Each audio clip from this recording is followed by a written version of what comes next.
What's up, everybody, and welcome to episode 7 of the Rocky Road podcast. I'm Trey. As always, I'm joined here by Rhett. And let's figure out who made the cut today.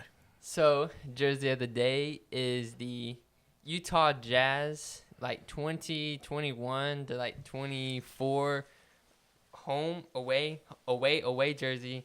Colin Sexton, Utah Jazz jersey. This is, and I will say this straight to the camera, Utah Jazz, if you're watching this is one of the worst rebrands in NBA history. When y'all went to the bold letter, y'all brought this highlighter yellow. Trey, I bought this jersey because it was so bad. You bought a jersey because it was bad. It was bad, yes. I needed it. It's one of the worst jerseys of all time. And you said, let me spend money on this. Yes. Well, it was on a deal. Okay. So I didn't spend the full 130. But that's how, yeah. 130 is crazy. But I got it. It's one of the worst rebrands jerseys, I would say, in NBA history. And during this whole time period, Utah, they just lost their identity. Yeah. They didn't know what they wanted to do because during the 90s, they had the mountains with the purple. That was a fire logo, too. And then they went to a navy blue, baby blue, kind of like North Carolina's colors, but they still had the mountains, which was really cool. That was the Darren Williams and Carlos Boozer era, I believe. I know Boozer. Yeah. I know Boozer. And then they went to green and yellow. That was more highlighted by Gordon Hayward. And that's when they got rid of the mountains. And then after the green and yellow, that's when they went to this. And they got rid of even their little basketball with the Jazz. They made that. I always thought that was a guitar growing up, by the way. For real? Yeah. I thought it was a music note. I don't know what it. It might be. I don't know. But they made that super basic. But now Utah finally reverted everything. Now they're back to the purple with the mountains, and it looks good. And they've implemented some baby blue into it, so it looks good. So Utah's refound their identity. I would say that now. I don't pay attention to Utah at all. Yeah. So they're not on my radar. No. So Utah, you're doing a great job in my eyes. But it's crazy you brought up the identity. Yeah. Because as you can see, we kind of decorated a little bit the back based off of things that we would claim, kind of identifies us a little bit. Represent our personality. Yeah. And for me, I got Spider-Man. First off, fire Spider-Man skateboard. Yes. I don't skate, but I'm a nerd. I love comics. I love superheroes, DC, Marvel. But Spider-Man was always my comfort superhero back in the day. So I fell in love with it. And if you think of Spider-Man, I hope you think of me, honestly. Because Spider-Man is my everything, besides the Lord. Yeah. And then Diary of a Wimpy Kid, for those who know, easy AR points in school. Facts. Very easy. 13, 15. Marvelous pizza parties. Yeah. But I would read books. But at home, those were the only books I would read. And Roger Gruel's was actually the first Diary of a Wimpy Kid book I ever read. Nice. So that's on my side to kind of identify myself. Yeah. And then come over to my side. You have the basketball goal, obviously. For obvious reasons. Huge basketball fan. I like playing basketball. And great find. It's wood. It looks nice. And then I got the Powered by Ford sign. If y'all don't know, my last name is Ford. So Google 'em. I rep Ford. I used to drive a Ford, but then gave it back to my granddad. Shout out the truck. Yeah, he has two Fords. A Ford F-150, now a Ford F-250. He's up there.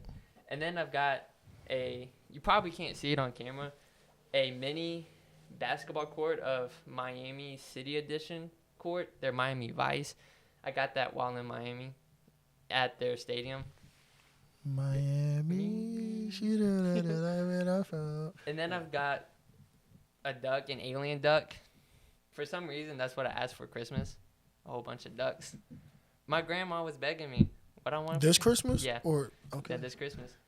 So I just got the ducks. So now I have a whole bunch of ducks in my room now. All right. Then I've got a Michael Jordan Funko Pop. The GOAT. The GOAT. And it's their 96 All-Star jersey, I believe, when they were in San Antonio. Just something, Got my basketball, got my last name, and then I've got something completely random, which is Actually. who I am, honestly. Yeah, y'all will see a lot more stuff go up Yeah. on the wall as time goes by, but we felt like it was time to put, decorate the background for y'all. But it's crazy. We said all this kind of, for lack of a better word, identifies us, our personality. But outside of this, we have a whole different identity in Christ. Mm-hmm. We did a 20-week study on our identity in Christ outside of the church and finding that and remembering who that is. And that was a whole great process in itself. Yeah, that's what I'm kind of going through that. We were both in it, and we were the ones being poured into. Now we're both pouring into others, and that's what the first phase of the book is all about, your identity. Yeah. And it's a great reminder that we're we're made for God. So we're made by God for God to glorify him in everything we do. That is who we are. That is our identity. But because of sin takes us away from that identity from God, that relationship from God.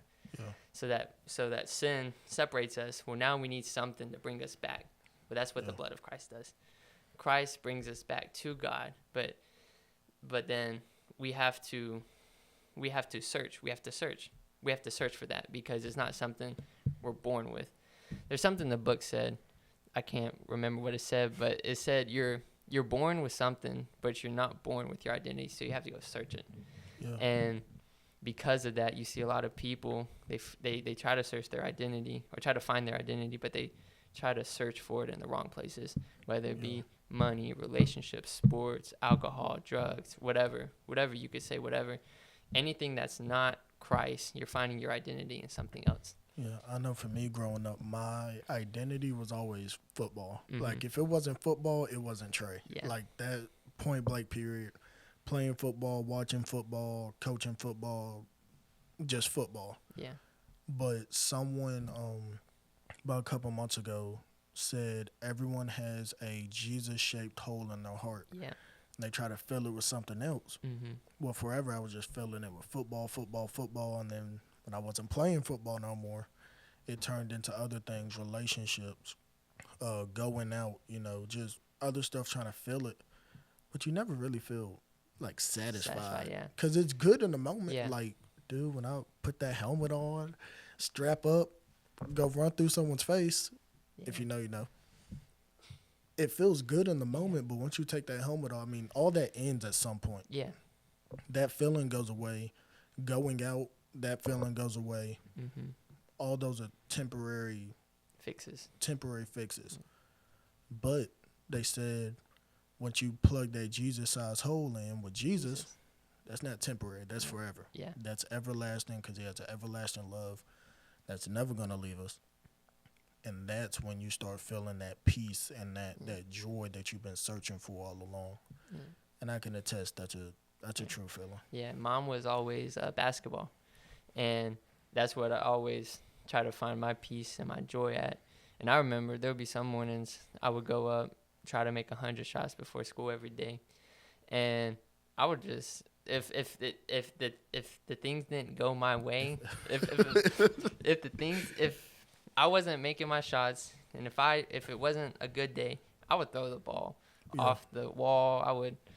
I probably punctured a ball one day. But because I was searching for something, and I kept on trying to fill it with basketball. But every time basketball failed me, I felt like I failed at everything. And that's why it's so important, and it's so why we need Christ, because no matter what we do, it will always fail. Like you say, football will always end. Basketball will always end. Yeah. Let's say you're the most successful basketball player of all time. One day you're gonna have to stop playing basketball. Yeah, It's it all just comes to an end. it all comes to an end. So what are you gonna do after that? What's gonna be? What are you gonna find your identity in after that? Yeah. And I think about like a lot of celebrities, or like Tom Brady. He was talking about he has all the championships. He has everything in the world. Most successful football player probably ever. I don't keep up with football like that, but yeah, he has everything, but yet he still feels like he's searching for something. Yeah. And he keeps on searching for it because he doesn't know. But we as believers, we know he's searching for Christ. That's what he is. Yeah. I know. I know it was while I was here, and I can't tell you who said it. Mm. Can't tell you where we was at. I think it might have been my first YLC, if I'm not mistaken. Mm-hmm. But someone was on the stage, and they said they had a friend who made it to the NFL. He played receiver, and all you want to do when you play receiver is score your first touchdown in the NFL. That's it. And he said his friend was in a preseason game. Ball got thrown to him. Go ball, whatever receiver wants, right there in the pocket, right there in the bread basket, and he caught it. And he got in the end zone, and he was happy for a second. You know, he celebrated with his teammates, and he got to the sideline, and he thought to himself, like, was that it? Yeah. Was that like, because he said he's been playing football since 4, so is that what I've been working my whole life to get to? Like, that was it. Mm-hmm. And he actually quit playing football shortly after that, and now he's full-time ministry. Mm-hmm. But that just shows you, like, exactly what you were saying. Everything comes to an end. Everything's temporary. Sometimes it hits faster like that for others. I know for me, it took me a long time to realize, okay, football's going to have to come to an end. Yeah. Like, I'm going to have to give this up. But I want to say this in a way I can put it. When it comes to an end, it doesn't mean you can't use it to glorify the Lord. Because playing football came to an end for me and put my identity in it. But I'm still coaching, and I'm able to build relationships and lead people to Christ through that. You're still using basketball to lead people to Christ. So it doesn't mean it has to come to an end, but It means you're using it a different way. Exactly. And I think, like, I got saved right before going into my senior year of high school, and I ended up getting injured a little bit my senior year, which is probably the best thing, because in the moment, whenever you're hurt, your senior year, you got one chance. You're trying to prove yourself. Yeah. And then all of a sudden it comes like that, and you can't play for a month. But then I had an opportunity to show, even though things weren't going my way, I could be a witness for Christ. Yeah. I could be a witness to see, all right, other things aren't going my way. I still find peace in this, because my identity is no longer in what I'm doing on the court. It's all about how's my relationship with Christ being right now. Yeah. And people will look at you in those moments. They're like, dude, Rick, you're hurt. Like, Yeah. you can't play. Like, why are you so happy? Why are you, like, why you have so much joy? Because I know me, I got hurt my sophomore year, couldn't run track. I cried. Like, I was not the joyful person. I was down, and people knew it. But people will look at you and be like, why you have so much joy? Like, why are you so happy? Now you're able to witness and attest, hey, I don't find my joy in this anymore. Like, it's fun for me to do, but this doesn't determine who I am at the end of the day. And that's coaching football after a loss, and dude, we got smoked. It was a freshman game. We were playing Daphne, and my old football coach, Coach McCain, who actually has a lot to do with my spiritual walk. He was on the other side for Daphne. It was my first time coaching for MGM. It's my first time coaching against him. Like, I see you on the other side. I love you, but, like, I want to win. Yeah. And they ran through us. And What was the score? I don't remember. I forgot. But let's just say they made my D-line look horrible. And I was like, actually mad. Yeah. And, dude, I was throwing a fit on the sideline. I yelled at a ref. I was like, it was bad. But one of my players walked up to me, because I'm trying to sprint back to a church because we had something going on that night. He goes, Trey, where are you going? And I said, I got to go to a church. I was like, I got to head out. He goes, you going to church after doing all that? I was like, geez, but it kind of gave me a reality check, because I was away for football for a whole year before I started coaching again. So I had time to do my spiritual walk. But it gave me that quick check, like, okay, am I building my identity in this again? Am I finding my joy in this?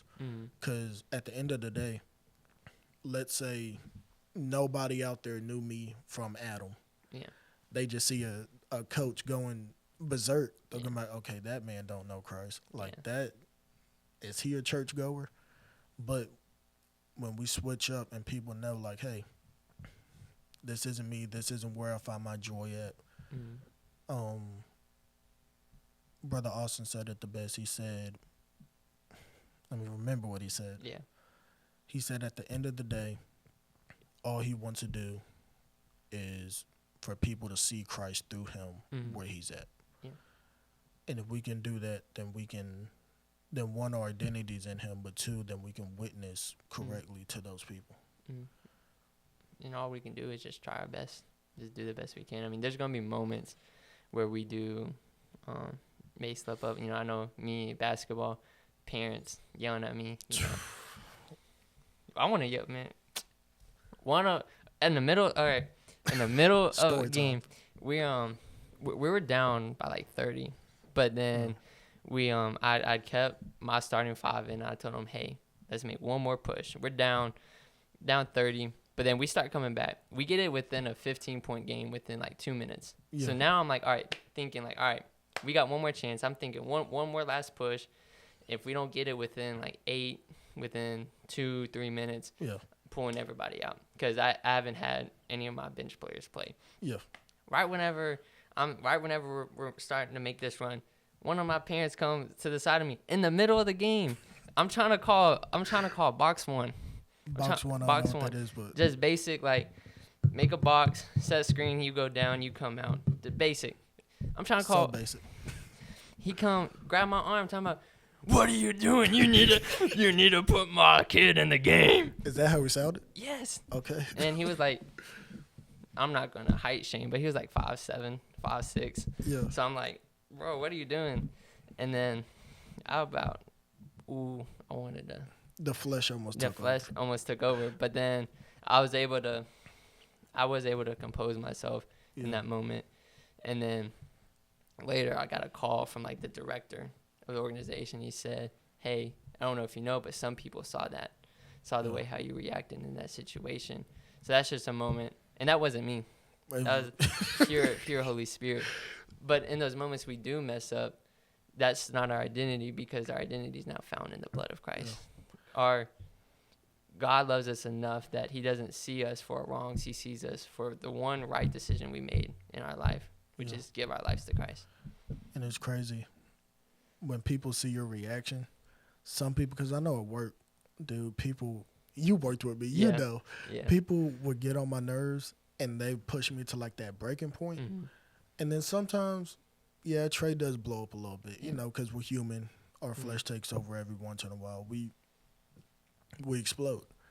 But when people see your reaction to things, but then they also see how you react to your reaction, like I'll come back and be like, hey, I'm sorry, like that.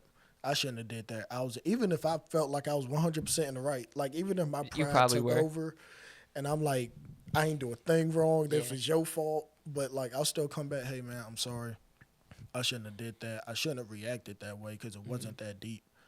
But like I apologize for that whole situation. People are like, Trey, why you always apologize? Like you don't never just, but that's not me at all, because my pride just want to stop talking to you. And just forget you. Yeah, like that's your fault. You fix it. But when our identity is in Christ, it's little things like that people see and they're questioning and they're like, hey, so why'd you do that? Yeah. Or why'd you talk like that? When this guy was in your face, why didn't you swing? Like trust me, it wasn't me. And then that's where that question, when people are like, I want something that you have. Like, I don't have it, but what do you have that's different? And then boom, share the gospel. Easy. And it's a great gateway. Yes. I was watching Kung Fu Panda 2. No, lock in.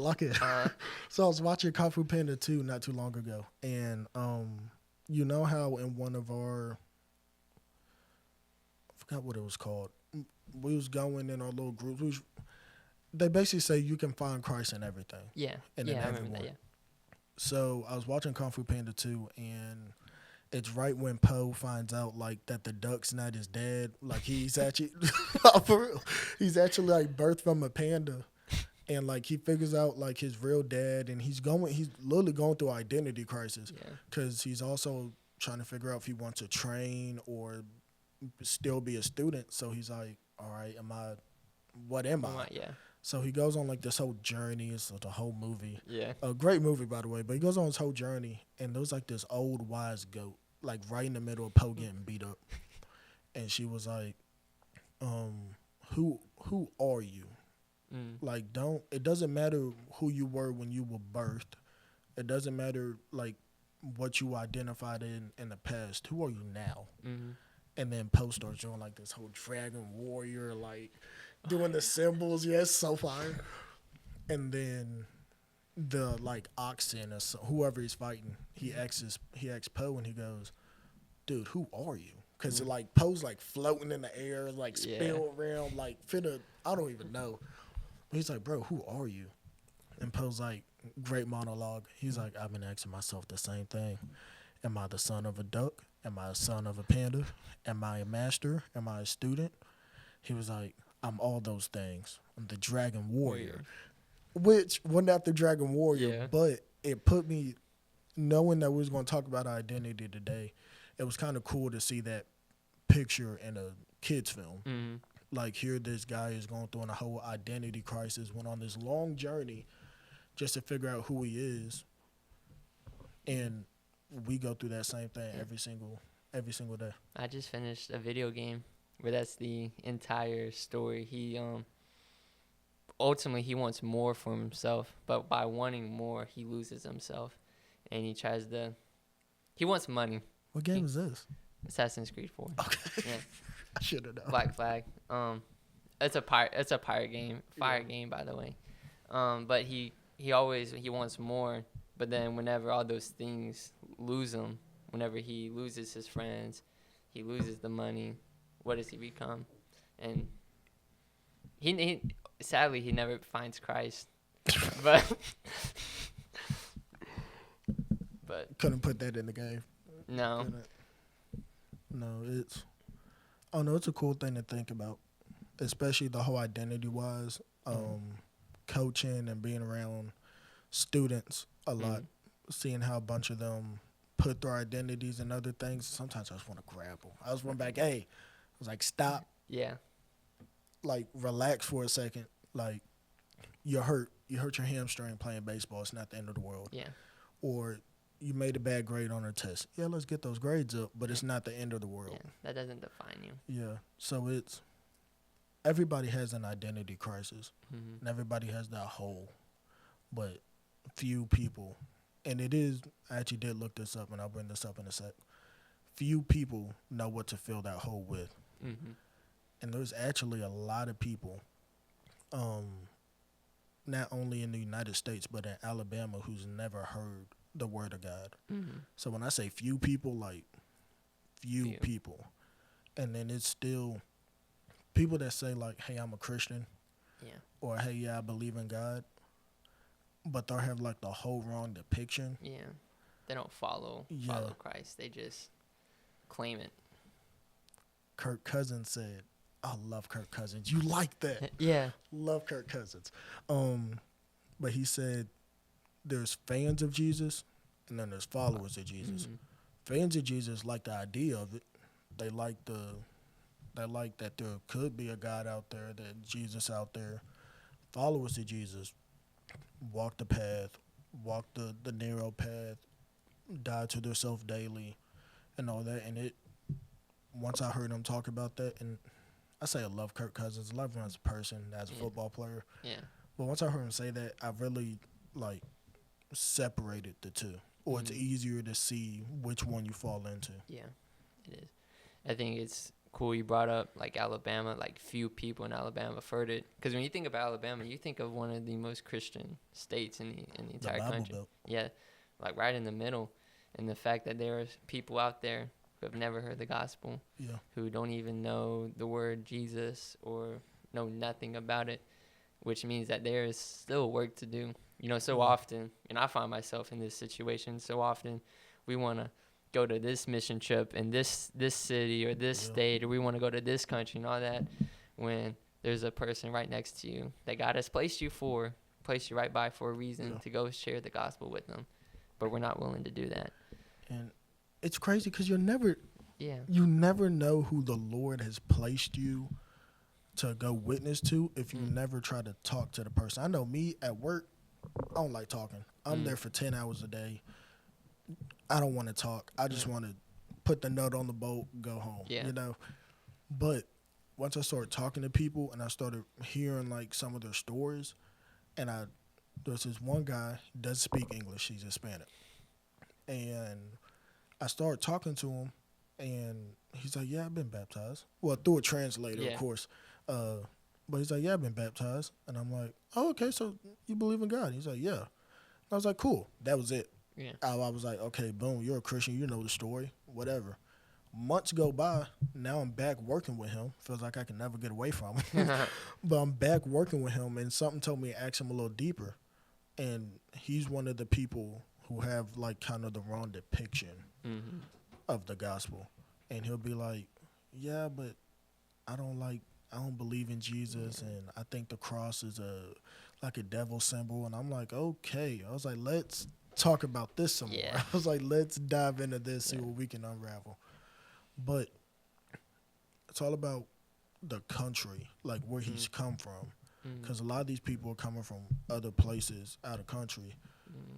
with their own beliefs of Christianity, and then they come and they build a church, and people go, and then they teach it to them, and then they follow down. It's just a trickle effect. Yeah. So it's a lot of people. I'm saying that to say this. Just because someone might say, "Yeah, I'm a Christian. Yeah, I believe in God," or "Yeah, I like Jesus," like still try to talk to them more, Yeah. because they might have, I won't say a wrong depiction, but like the wrong idea. Yeah. You know? They may like the idea of following Christ, but don't want to Yeah. do what it takes, or don't want to go all into Christ. They might be right there on the goal line and just Yeah. need a Need a little tush hard. push. Yeah. That's all I need.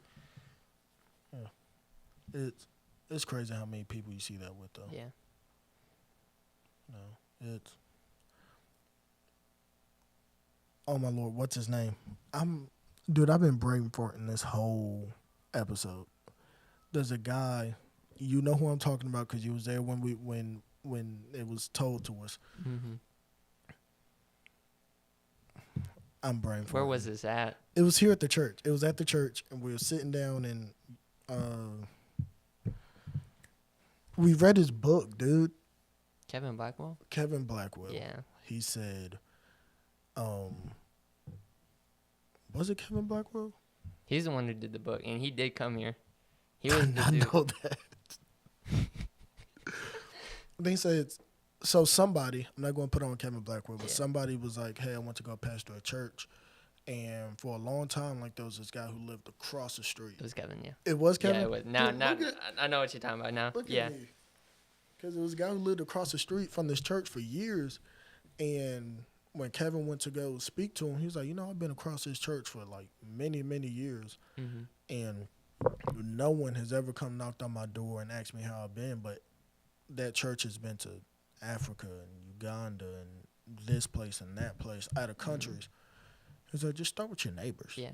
Let it trickle." That's when Acts 1:8 talks about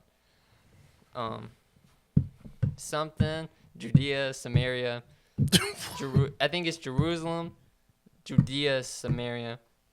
It's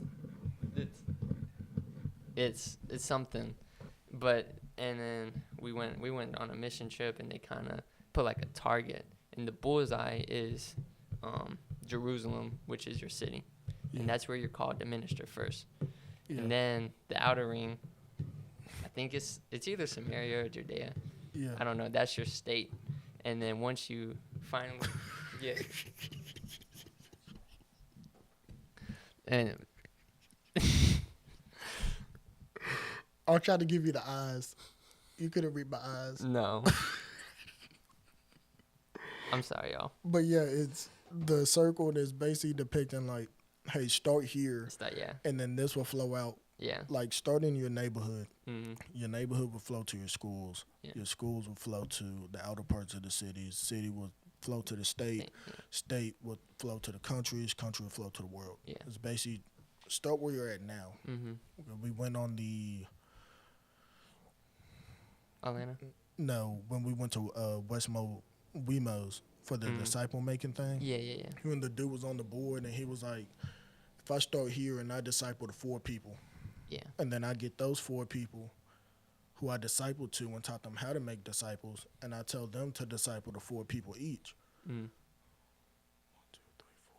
It's like 16. No, it's No. not. What is 16? But It's a lot. It's a lot. It grows. It grows Yeah. over time. It grows. I was trying to do quick math, dude. I've been out of school for what, 4 years? My brain's done. You're still in school. Well, no, I'm out of school right now. You're still in school. So, but if we start with 4, Yeah. and then those 4 go get 4, and those 4 that they did go get 4, but we're still doing 4. Yeah. Whole You lot know of what mo- fours. Yeah.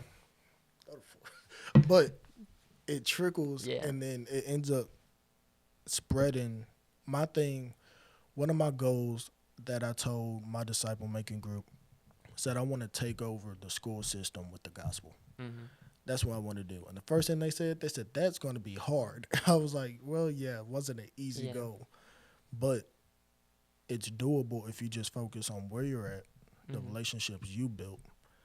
Teach your disciples how to make disciples, Mm-hmm. and then let them go out make disciples Yeah. while you're still making disciples. Mm-hmm. I mean, And now you take before them. Yeah. before then you have an army, you have a Yeah. cavalry. That's and talking about the goal is like saying that's a hard goal. Christ never told us to make easy He goals. definitely He said it wasn't going to and be he easy. said make disciples of all nations. So that's a big It's a huge goal. yeah. But hopefully, prayerfully, in God's will, I'm around Mobile enough to Yeah. see that happen.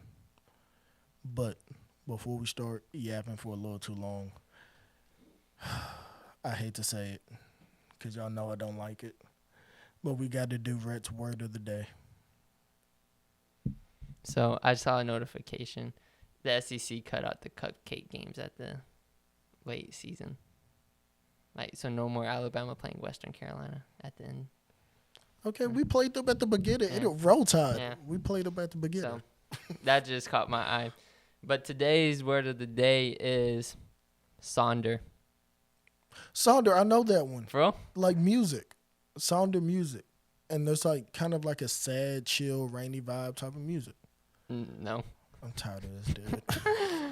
Unless I'm saying it wrong. Sonder. It's a noun. Fun fact. What's a noun? Don't ask me that. You suck. Person, place, thing. Something. It's one of those. It's all of them. No, a verb is a person, place, or thing. No. That's a noun. I don't know, dude. That was elementary Alright. school. A noun. The feeling one has on realizing that every person, individual, that every other individual one sees has a life as full as. The feeling one has on realizing that every other individual one sees has a life as full and real as one's own, in which they are the central character and others, Oh. including oneself, have secondary or insignificant roles. So, like, okay, I do know what this is. Yeah. Because, like, when you're sitting in the car, when I sit in the car and I'm stuck in traffic, Yeah. like Schillinger in the airport, geez, gotta hate it. Yeah. And I'd be like, I wonder what that person going. That person could go Yeah. and go into a birthday party, Mhm. and that person could be on their lunch break. Yeah. And yeah, I know Yeah, what that it is. the realization that every person you pass by has a life just like you. And Yeah. that's billions of people on this earth, and Yeah. they all get like. Right now, we're sitting here recording. Yeah. There's somebody doing something totally different right now Yeah. that we don't know. That's It's pretty crazy. It's kind of crazy there's other people that has lives other than us. that sounds so selfish, bro. That sounds so selfish. But you're not wrong. Yeah. It is. It is crazy. So what was I talking about? Look up somber. Somber. Yeah. Isn't that an artist? No, that's a type of music genre. Oh. I think. Yeah, American singer-songwriter. Somber. Okay, I'm tired of this. It's this dude. I remember seeing a TikTok edit of him. I don't got my glasses. I can't see that. People were upset at him. Well, I thought it was a genre. I thought it was. I don't know. This dude. Never seen that man before in my life. He made that song like going back to Chicago. Dun dun dun dun. That's the only part of the song I know. Alrighty, so we want to thank y'all for tuning in to episode 7 of the Rocky Road Podcast. We love y'all. Make sure you like, comment, and subscribe. And we have more banger episodes coming later on in the future. Facts. And everything y'all do, strive to be like Christ.